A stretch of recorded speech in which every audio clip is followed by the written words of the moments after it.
What's going on, guys? This is Ryan with the RK Outpost, and if the reaction that we're seeing to Amazon's Lord of the Rings of Power seems familiar, it's because it absolutely is. We've seen it play out time and time again in recent years with these corporations that want to take something, that want to take an IP that people know and care about and love, and change it inherently from what it was supposed to be. And the playbook is something we've also seen time and time again. If people don't like it, then you call them ists, you call them phobes, you call them bigots, you go out and you attack the fans. Well, sometimes that doesn't work. Sometimes that doesn't get people to stop complaining about that thing. So then you take it further. Then you try to associate the entire fandom with something that is disgusting, with something that's just intolerable as a way to lump everyone in that category. And then when that doesn't work, you go after the original creation itself. You go after someone like J.R.R. Tolkien. You say that he was just always racist, and this needs to be changed for modern day. And that's the process that Amazon is currently in right now. And the mainstream media is doing a lot of the heavy lifting when it comes to the attacks on fans. This article right here from Bounding Into Comics is actually illustrating another one of those media members. Den of Geek publishes article comparing Lord of the Rings of Power critics to mass murderers. That's right. If you have a problem with what Amazon is doing, if you are one of the people that are in the majority that has a massive problem with what Amazon's doing with Lord of the Rings, well, you're just the same as a mass murderer. You'd think just like one of those people. And then you go on to attack Tolkien himself. That's what they did in this article from Den of Geek by Andrew Blair. Let's get into it. Den of Geek author Andrew Blair recently penned a screen comparing the Lord of the Rings of Power critics to mass murderers. Not only did Blair compare them to mass murderers, he implies they're racist and also attacks J.R.R. Tolkien for his depiction of dwarves. Blair did all this in his article entitled Lord of the Rings of Power, Why Fandom Has to Embrace Change. He begins his article implying that critics of the show are racist, writing, in response to the trailer for Amazon's new Lord of the Rings series, there's been a negative reaction based on the fact that not everyone in the series is a white man. Interesting. I actually think a lot of people love the character of Galadriel and we're excited to have her in this, but the actual way she's supposed to be, not whatever Amazon's trying to depict her as. That's actually one of the biggest reasons for the outcry, is because you've taken this character, this strong female character that is beloved by so many people, and are trying to destroy her and change her into what you think a strong female character should be like. So not exactly sure where you're getting all that from. This is patently false, as there have been plenty of criticisms of the white male characters in the show, specifically Elrond. As an example, TheOneRing.com took an issue with the addition of the new forbidden romances and the depiction of Elrond as a, quote, canny young architect and a politician. There's so much more. Compressing the storyline into a few years, that's one of the biggest ones I've heard. They're taking stories that happened over literally centuries and millennia, over thousands of years, and they are compressing it into a couple-year period for this show. That's unforgivable. It really is. And that's, again, a big reason why people have an issue with this. But continue to lie more. Compressing the storyline into a few years rather than the centuries needed, adding new, quote, forbidden romances. The show's being run by J.J. Abrams' acolytes. Elrond is a, quote, canny young architect and politician. YouTuber Just Some Guy also took issue with the show's compressed timeline. We've talked about that a lot. With the creation of the Rings of Power, the whole point is that Sauron took his time. He tricks the elves, teaching them how to make lesser rings before crafting the 16. Celebrimbor then takes what he learned and fashions the 3. Then Sauron makes the 1. All this happens over the course of 400 years.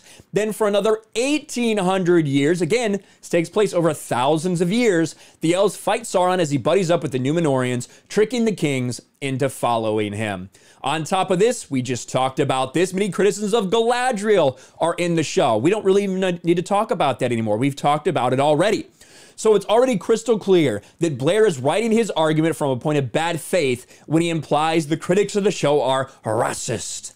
But the article actually gets it progressively worse. After implying critics are racist, he then goes after Tolkien, implying his anti-Semitic for his depiction of the dwarves. Blair writes, Despite Tolkien's vehement anti-racism, there are issues with his mythology. His equating the dwarves with Jews, including linguistically, was intended positively as the representation of dispossessed people, but he described their tremendous love of the artifact, which is a common anti-Semitic trope. So now you change it, right? Because you're not winning against the fans. What do? You go out and you attack the creation itself. Well, the creation inherently is racist. It's rooted in anti-Semitism and racism and bigotry. So it needs to be changed. That's what these activists do. That's what the people at the Rings of Power, at Amazon are going to continue to do. That's what the shill members of the mainstream media are going to continue to do. Of that, I have no doubts.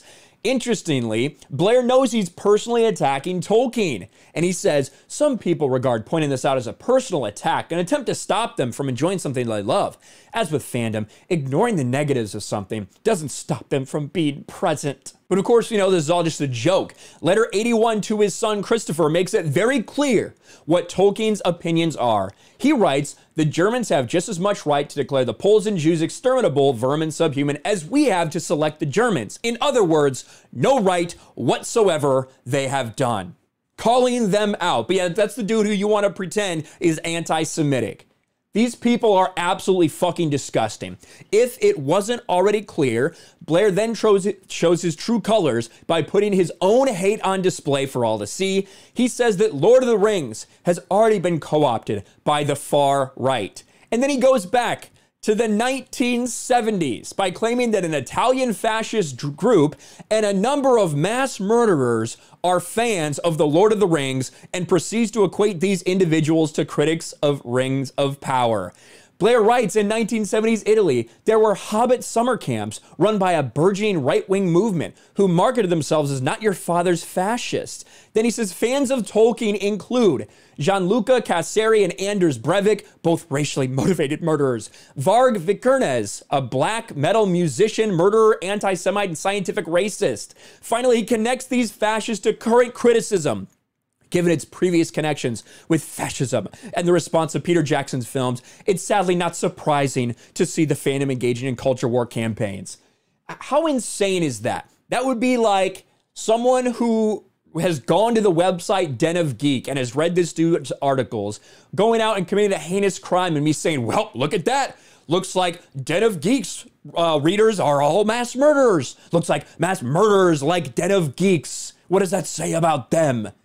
These people have lost the fucking plot. Someone like Andrew Blair is clearly deranged. Either that or he knows what he's doing is nuts and is just that much of an activist that he's willing to do it. All to defend Amazon, all to defend the desecration and the destruction of Lord of the Rings, going after fans, going after the fan base, and going after Tolkien himself. It will not stop. It will only continue, and we'll continue to talk about it. Let me know in the comments below what you think about all this stuff. Smash a like button, subscribe to the channel, ring the bell for notifications, share this video out there, and I'll talk to you later.